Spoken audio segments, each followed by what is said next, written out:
It's been 50 years since world leaders and environmental experts met at the Stockholm conference to advocate for better management of the environment.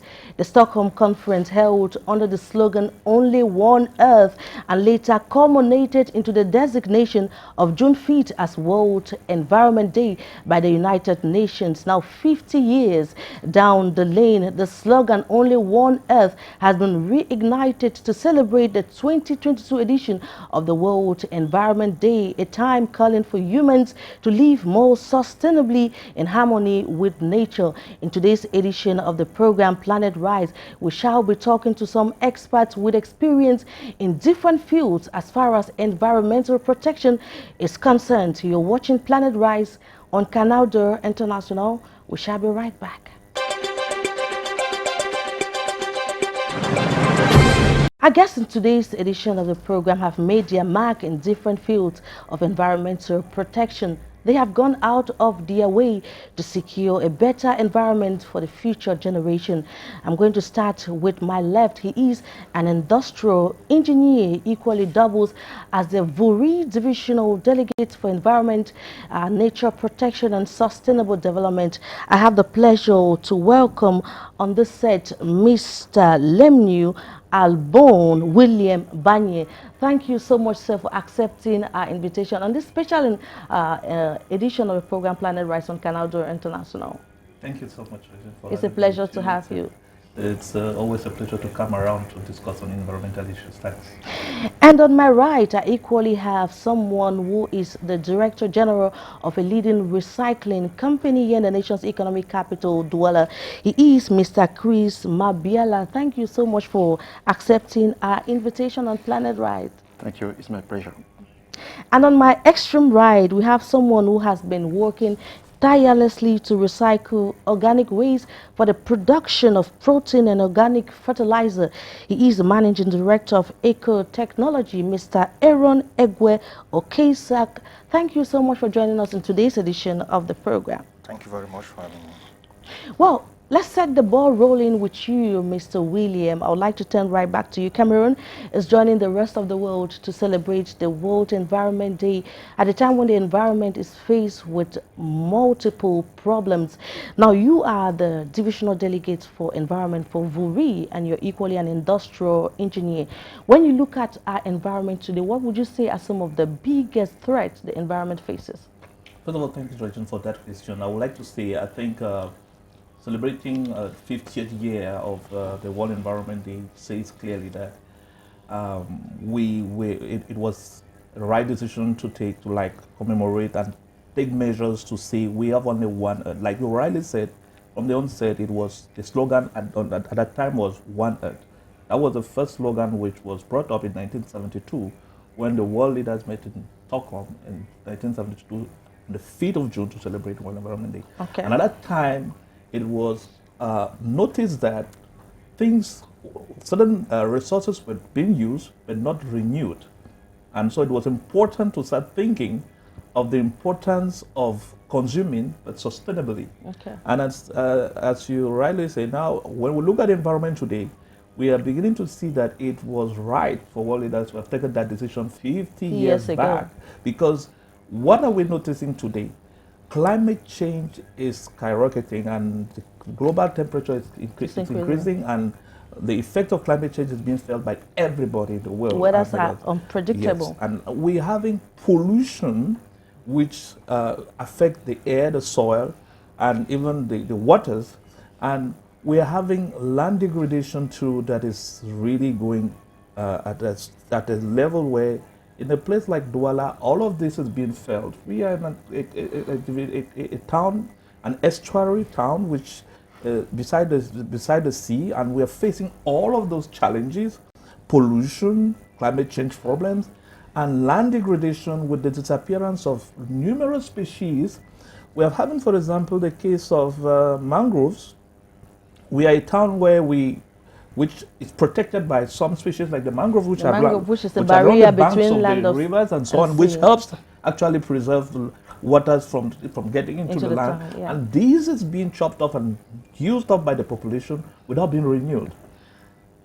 At the world level, it has even been noticing that we're consuming every year about 1.6 amount of earth every year, and which is like using more budget than what you earn. And unfortunately, we here, like we're having in the universe billions of galaxies, and in each galaxy we're having billions of planets, but we have only one earth. And now, talking about the problems the environment faces today, I'm going to turn back to my right to Mr. Chris Mobiala. You are the Director General of a leading recycling brand here in Douala, and one of the biggest promoters also of the circular economy. Yes. Now, plastic pollution constitutes a major menace to the environment, and you decided to delve into this sector.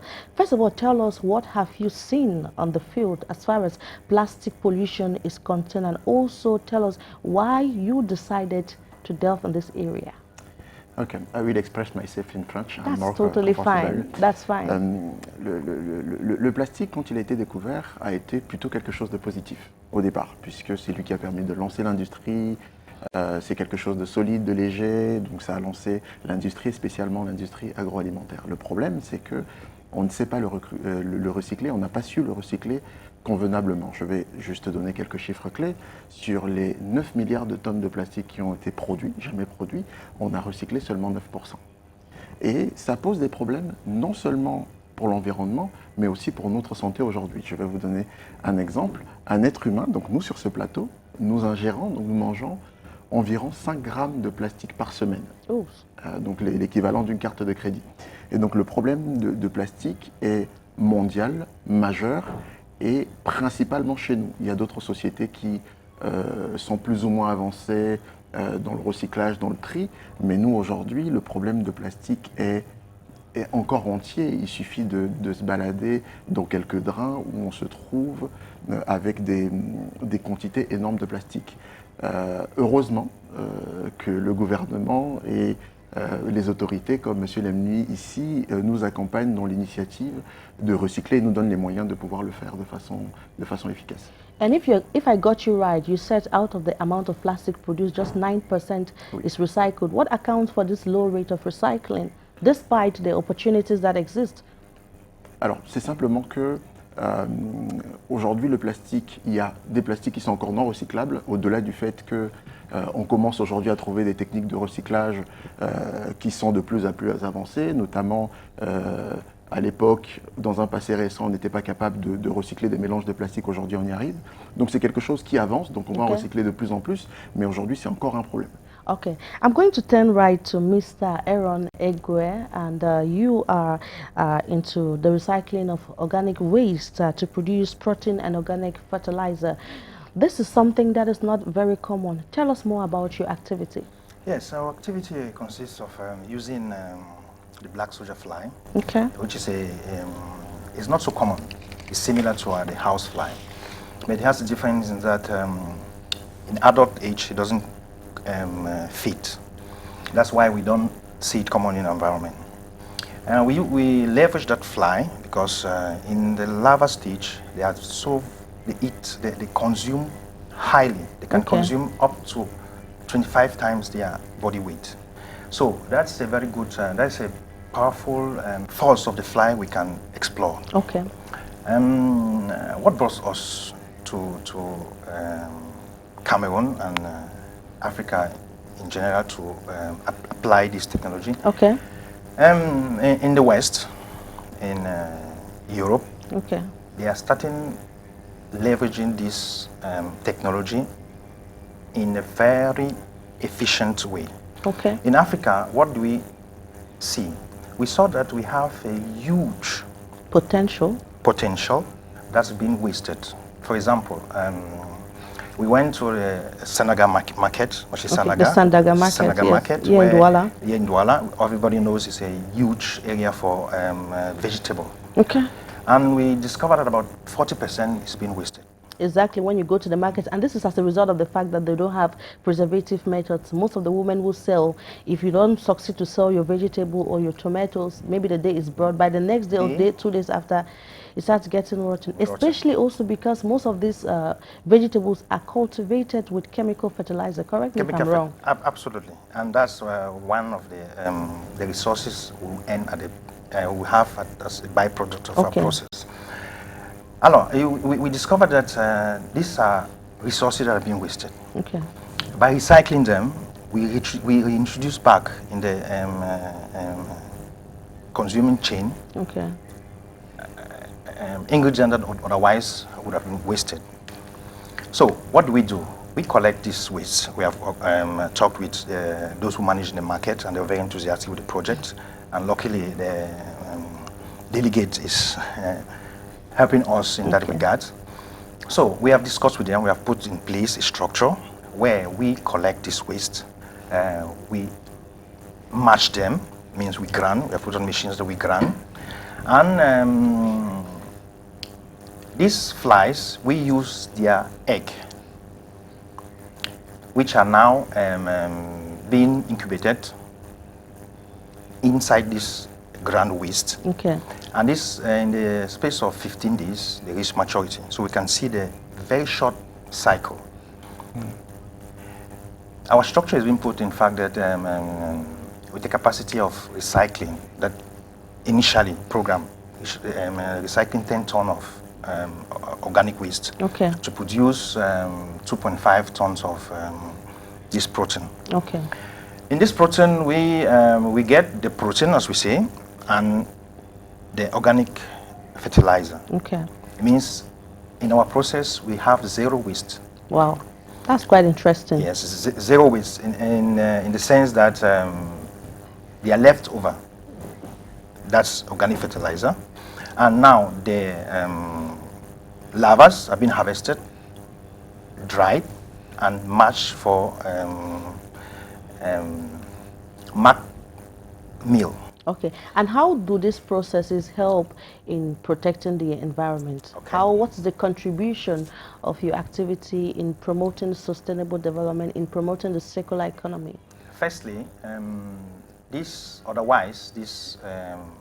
Garbage, organic waste yeah, is being left in the environment to rot, and when it rots, it produces methane, which is more dangerous than even CO2.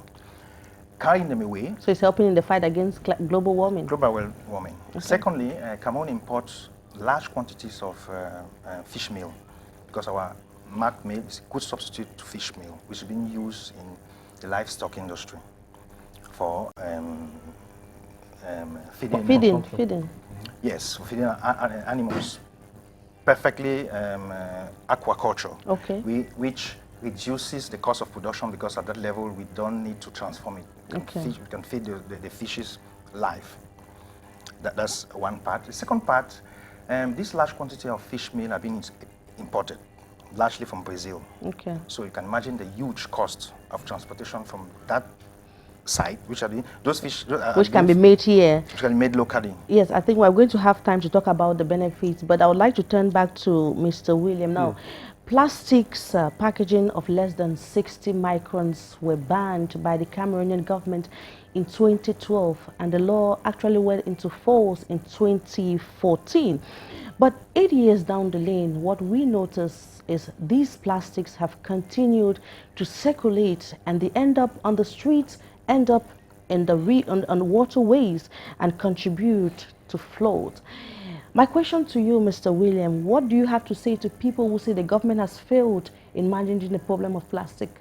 Well, I will first of all give a quick answer to say the government hasn't failed because the first thing is that it has produced, this regulation produced many recyclers who came into business because this was not something that we used to see before.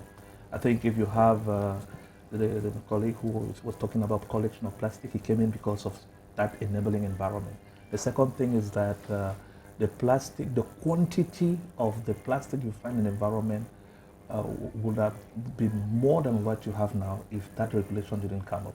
Because the quantity of less than 60 microplastic that you see in the environment is not more as much as what you used to see before. What we see now more is the plastic bottles. Okay. Now, the other issue is that if we seem to see that it has failed, or we think that it is really not working, it's because the actions we are taking and we are still sanctioning. If you see continuously on news, we keep on tracking those confiscating who are smuggling and destroying these plastics which are produced out from Cameroon and imported and smuggled by people. That action is still continuing. And of course, what is happening What is disturbing though is this moment we see plastics, tons of plastics confiscated by the Ministry of Environment, even actually destroyed. But the next moment you still find people. Actually, what is promoting this illegal trade in plastic? Exactly, that's a good question. What they're promoting is simply the fact that we have not started addressing the individuals. Okay. That is, and that is the next step. And watch out, that will start very soon. You will soon see us at the entrance of every market or everywhere, where you'll be asked to pay a fine if you find with a single-use plastic, like the one of 60 micron, which has been banned. All along, we have never sanctioned people like it has been done in other countries. You go to other countries like Rwanda, even Chad, you'll see many people. You just seen with one single-use plastic like this, say less than 6 micron, you are sanctioned to pay about 5,000 to 10,000 francs. Okay. So the fact that we have not been sanctioning people who use it has encouraged the buying, and many actually go to as far as saying, give me a plastic, give me a second plastic, insisting on this plastic that has been banned. I think there is a bigger problem here, because there is also the individual. People do not understand, correct me if I'm wrong, that they have a responsibility to better manage their plastics, to better manage their environment. There is this feeling, people think protecting the environment is the job of others, but we all live in the environment. We are benefiting from the resources of the environment. Our future and that of our children depend on it. But there is this kind of inertia on the part of the population. Why do you think people are so hesitant to adjust to measures like the ban of plastic? Actually, I would say they are ignorant. They all are aware. I want to tell you, all along my career, I've been working on waste. I've been shocked by certain things. They actually have people. You see, these are people who collect plastics and food waste. You'll be surprised to hear that if they come and knock at your door to start collecting plastics or start collecting food waste, someone will ask them to buy it from them. So which they know clearly that if they don't collect it, they will throw it on the street. So this is the mentality. They know. What we have noticed that works in our environment is sanction. Sanction. Yes. When you sanction somebody, take for example, from the time they started sanctioning people who park their cars on the wrong areas, people are not forced to. People park their cars. I'm going to turn back to Mr. Cliquez, and the question I'm coming back to ask you is, I'm going to try in French. Comment est-ce que vos activités aident les Camerounais à mieux gérer le problème des déchets plastiques? Quels sont vos défis? Alors, très bien. Alors, je vais rapidement rappeler ce que nous faisons, et j'ai une pensée pour Monsieur Nameni qui a fondé cette société. Alors, nous sommes un acteur majeur de l'économie circulaire. D'accord. Et dans l'économie circulaire, nous avons trois notions principales. Nous avons évidemment l'économie, mais ce n'est pas la plus importante. Nous avons le social et l'environnement. Okay. Donc, nous intervenons dans la chaîne de recyclage complète. Donc, nous commençons par la collecte. Et notre collecte se fait on a différentes sources. Donc, on a les entreprises où on récupère leurs déchets. On a les associations ou les ménages donc, qui nous ramènent leur plastique via rémunération. Ou alors, nous avons des écobines que nous déposons un peu partout dans la ville avec l'aide justement du ministère de l'Environnement. D'accord. Et une fois ce plastique collecté, ben, nous l'emmenons dans notre ville où il est trié. Et s'ensuit une phase de transformation où il est broyé et transformé en produits finis. Nous avons des feuillards plastiques, donc si vous voyez les ballots de friperie, les sangles qui permettent de les emballer. Et bientôt, nous allons faire des palettes plastiques. Et comment nous aidons la population? Nous aidons la population via nos actions de collecte. Alors, je vais d'abord parler du social. Aujourd'hui, il y a des associations qui se constituent, qui collectent du plastique via rémunération. Donc ça, c'est la première chose. La deuxième, nous faisons de la sensibilisation. Et donc, nous allons dans les écoles, dans les marchés, dans les lieux publics, faire de la sensibilisation. Et l'année dernière, nous avons sensibilisé à peu près 11 000 personnes sur les problèmes de la pollution plastique. D'autre part, nous invitons les ménages à faire le tri. Alors aujourd'hui, le tri n'est pas encore quelque chose d'instinctif, mais via les namébins que nous installons, puisque ils sont exclusivement faits pour du plastique, ça commence à venir, la population commence à avoir de plus en plus le réflexe d'aller mettre leur plastique dans les namébins. Et cette activité, c'est rentable? Alors, est-ce que c'est durable? Ça va tenir pour longtemps? Oui, ça tiendra forcément. Alors nous avons plusieurs défis qui sont d'une part structurels et d'autre part contextuels. Aujourd'hui, collecter du plastique à Douala, on a certains défis comme par exemple, nous sommes situés à Bekoko et nous avons parfois des bouchons qui arrivent. Donc un camion qui peut être prévu pour aller dans 3 endroits de collecte peut parfois se limiter à faire une seule collecte de la journée parce qu'on a eu des difficultés logistiques qui ne sont pas de notre fait forcément. D'autre part, la collecte parfois se fait avec difficulté, notamment dans les décharges, puisqu'aujourd'hui nous n'avons pas encore de séparation claire du déchet plastique et du déchet organique. Okay, so it's an opportunity to continuously sensitize the population and of course to call on the waste management company to actually help the population to begin separating their waste. I'm sure we're going to get there, but we're going to take a quick little break, and we spoke to some Cameroonians on what they are doing, what is their own contribution to protect Mother Earth. Watch this and we shall be right back. Each time I eat, for example, the plastics, I don't throw the deads along the road. If I throw it in the farm or along the road, it will pollute the environment. What I do is that I keep it in my bag until I meet a trash can, then I will throw it. Je dirais tout simplement à ceux-là qu'ils arrêtent de continuer à jeter des ordures un peu partout. Je crois que les autorités publiques font assez d'efforts pour mettre des bacs à ordures, que ce soit les plastiques ou autre chose. Si on peut faire l'effort de ne pas imprimer trop sur le papier pour que ça puisse préserver un peu l'écosystème, on essaie de le faire. Mais de manière naturelle aussi, c'est de dire il faut éviter par exemple d'utiliser beaucoup de plastique dans notre vie quotidienne. Un peu de ce genre, éviter de jeter les ordures, les bouteilles plastiques dans la rue. Cela permet de préserver aussi l'environnement. C'est de dire aussi à certains moments, il nous arrive de planter autour dans le jardin juste pour préserver l'écosystème. Ça aussi, il faut éviter de couper des arbres. Most of us, when we drink outside or in the roadside, we throw bottles left and right. Because that is the first thing I'm seeing, that all of Douala, in the boreholes, we see bottles, many bottles in the boreholes. But we need that, oh God. Those people have put those things, the iron rod that they have fixed and put it as a dirty bin that we should put. We all ourselves, if you drink, you don't have where to throw it. And I've seen in Southwest, the place is too neat. Even the boreholes are neat. We in Douala, we should seek in that own. When we start with cleanliness in our own self, we see that all those bottles that we will drink will not throw in the boreholes. Les mesures prises personnellement au quotidien pour préserver l'environnement, c'est déjà dans mon périmètre personnel, je vais dire mon domicile. Veiller à ce que l'endroit soit propre, veiller à ce que dans la mesure du possible, on recycle les déchets, pour ceux qui sont recyclables. Et puis les eaux usées, on essaie de les canaliser pour que ça n'aille pas chez les voisins. Il faut respecter la forêt, il faut respecter les humains, il faut respecter les animaux, chaque chose est déjà à sa place. Là, je crois que l'environnement n'aura pas trop de soucis. Parce que si on commence à déplacer les choses n'importe comment, on sera obligé d'affecter l'environnement d'une manière générale. On ne sait plus exactement à quelle période la saison sèche commence, à quelle période la saison pluvieuse commence.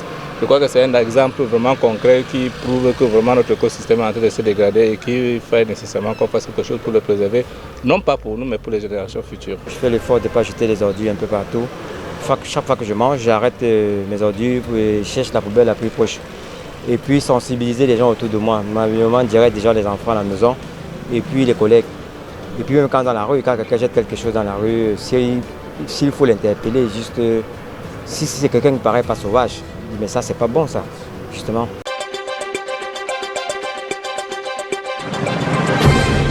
Welcome back and thank you for staying on Canal International. We're going to continue with our discussions and I'm going to turn right back to Mr. Aaron to ask you. Now, most farmers in Cameroon rely on chemical fertilizers.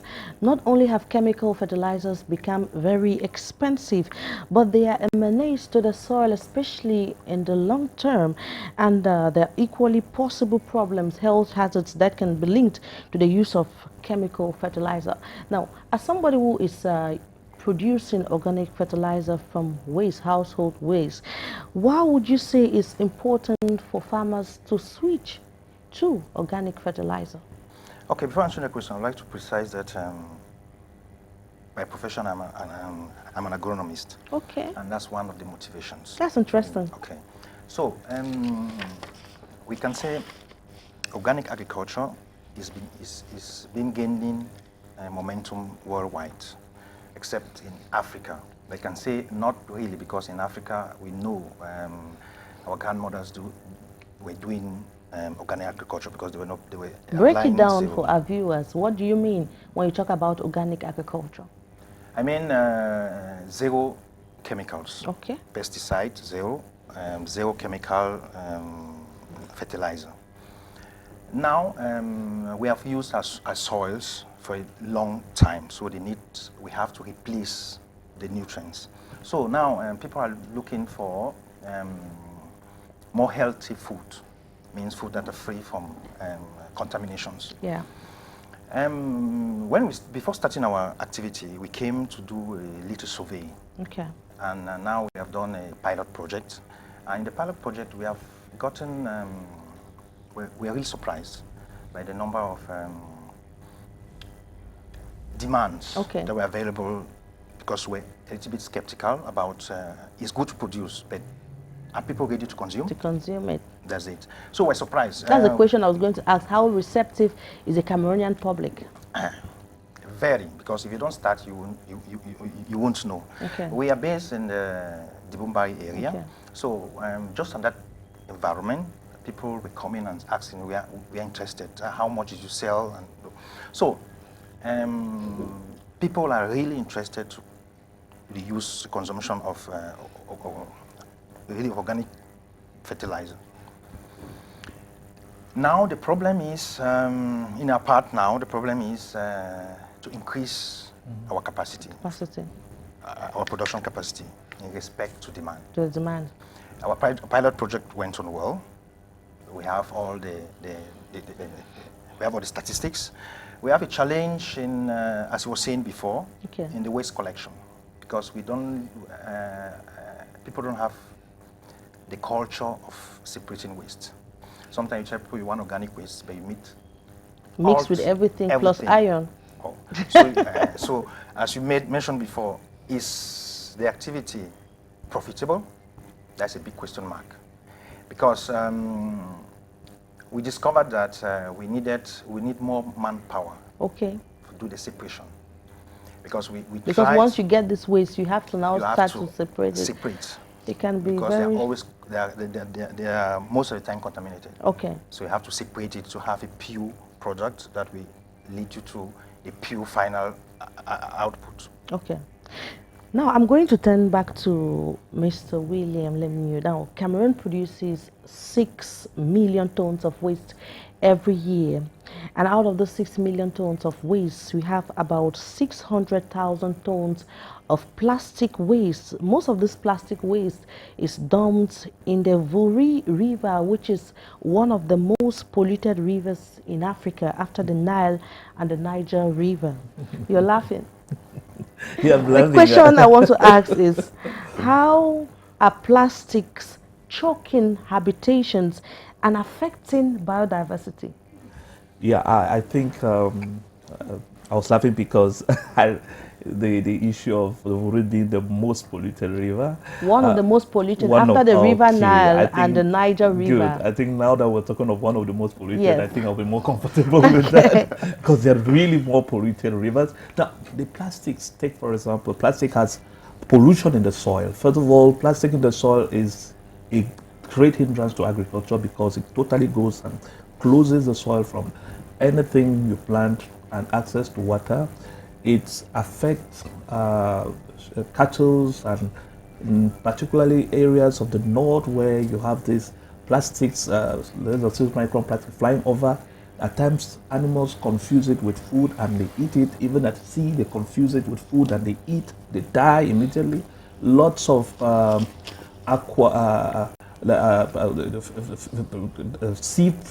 sea animals are dying because of these plastics. Inland, offshore, like even in the areas where you don't find a lot of grasses, but you find plastics available, they eat and die.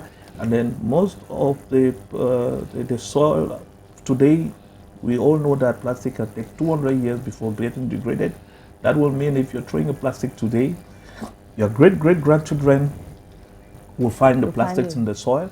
And so in terms of soil pollution, the situation is very alarming. In terms of water pollution, as you have said, is very alarming, because what you might have noticed is that when the plastic gets into the river or any sea, it actually goes right down. It takes in water and goes down.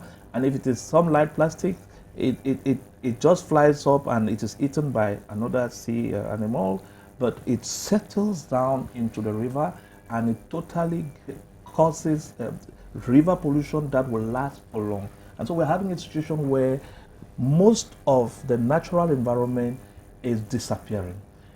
You will finally it will be difficult for you to go and dig a hole anywhere now, and you don't see plastic. And you don't see plastic. Even in the farms, when you want to cultivate, you will serious. In the farm, we often, in the past, for those who went to the farm, because I was in the farm. I went to the farm too. When you had to go to dig the ridges and so on, you had to actually remove stones and so on. But today you have to remove stones and plastics to really get some ridges that will be good for your crops. And farmers are finding it difficult more and more getting these farms clear off from this plastic pollution. So we are having a situation where if these plastics are not selectively separated, so what we call selective sorting, and directed to the circular economy, like in this case, recycling, in the next 50 more years, when we're celebrating the 100th World Edition of the Environment Year, where I'm afraid we'll be having, we might not be having,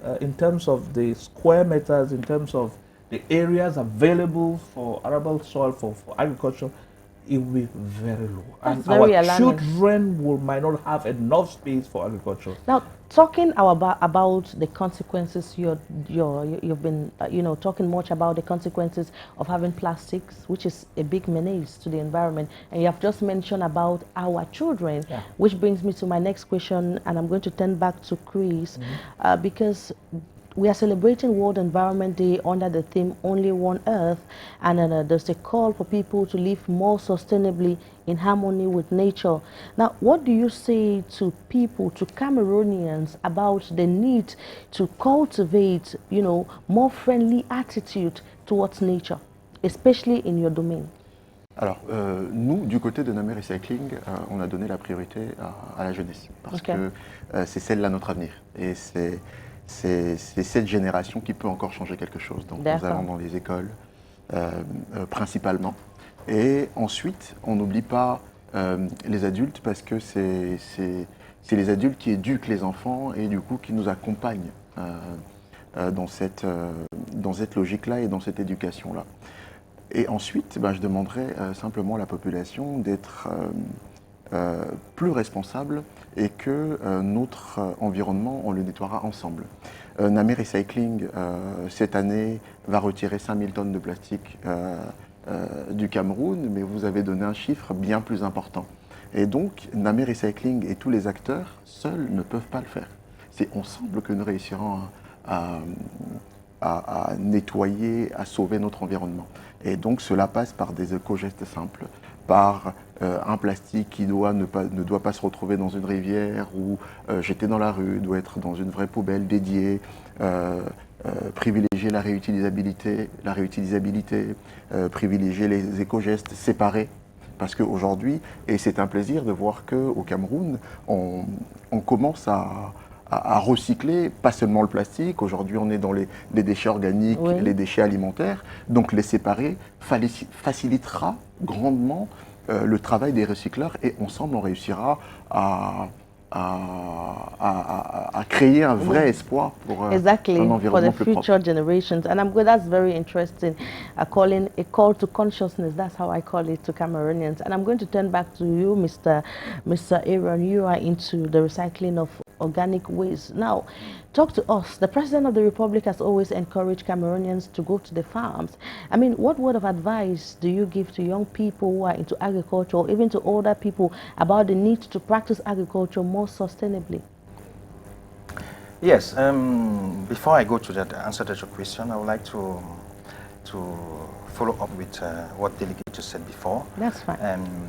About the fact that our population have to take consciousness. Okay. The example being that we are into waste recycling. And when you go to someone who has waste that he was supposed to dispose it in a very unlawful manner, and you propose that you want to collect, he asks a fee. Okay. Which is, it's not sustainable for us. Okay. So just that simple gesture, you can advise people to, just that simple contribution goes a long way. Okay. If we start buying waste, then we won't make it. Okay. That's what you just say. Okay. Now, to answer your question, how can we encourage youth, because now we are talking to the next generation, to do agriculture. First of all, we know agriculture is one of the most remunerative activity now, especially in Africa. We have thousands of arable land, fertile soil that need just that need to be exploited, But then we need the resources, we need the training, because we don't just go to agriculture just because we like agriculture. We have to know what we're doing. And how can the government be of help? We are wrapping up with the program. How can the government be of help? Provide training and a little resource. Okay. Training is fundamental. Resources, when one has the training and the motivation, resources would come. Okay. So I hammered much on training, as what we are doing now. We have some youths that have showed interest of what we're doing, so we are planning to prepare a session for training, because this is a technology, new technology. Some countries like Kenya, they are very advanced in it. We are still behind. So we have much resources that are being wasted without the technology, because knowledge is first. Without knowledge, you can't do anything. So if these young Cameroonians have this knowledge, that they know they have a lot of resources that are lying idle in the environment, they don't have to take it and dedicate themselves, they will have a long way to go. Thank you very much. I'm going to turn back to you, Mr. Limwe. How do you convince Cameroonians to understand that they have a role in protecting the environment? We are talking about we have just one Earth, only one planet that is being inhabited by man. How do you convince Cameroonians to understand that they also have a responsibility to protecting the Earth? The first thing to convince them is the statistics we have all raised here, and the fact that they themselves are being convinced every day. Take for example, when the company in charge of waste collection doesn't collect waste for 1 week, they see what is happening. Exactly. I think more sensitization and the fact that basically what you're saying is that the warning signals are too many to be able to convince. The warning signals are already there. We only need to count on journalists like you to keep on sending this message via all the medias, because people watch this type of information, telling them we only have one Earth. If we keep on consuming unsustainably, we will be surrounded very soon with the plastics around us.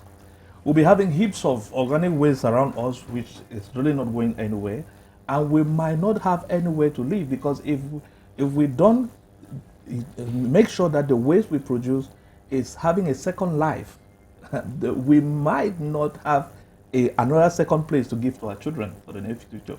I think this is what we should get into. Thank you so much. And on that note, we've come to the end of this very special World Environment Day edition of your favorite TV program, Planet Rise, presented by me as usual, Regina Liketandak. Thanking you for watching, and of course, take another rendezvous in a fortnight. But for now, it's goodbye and God bless.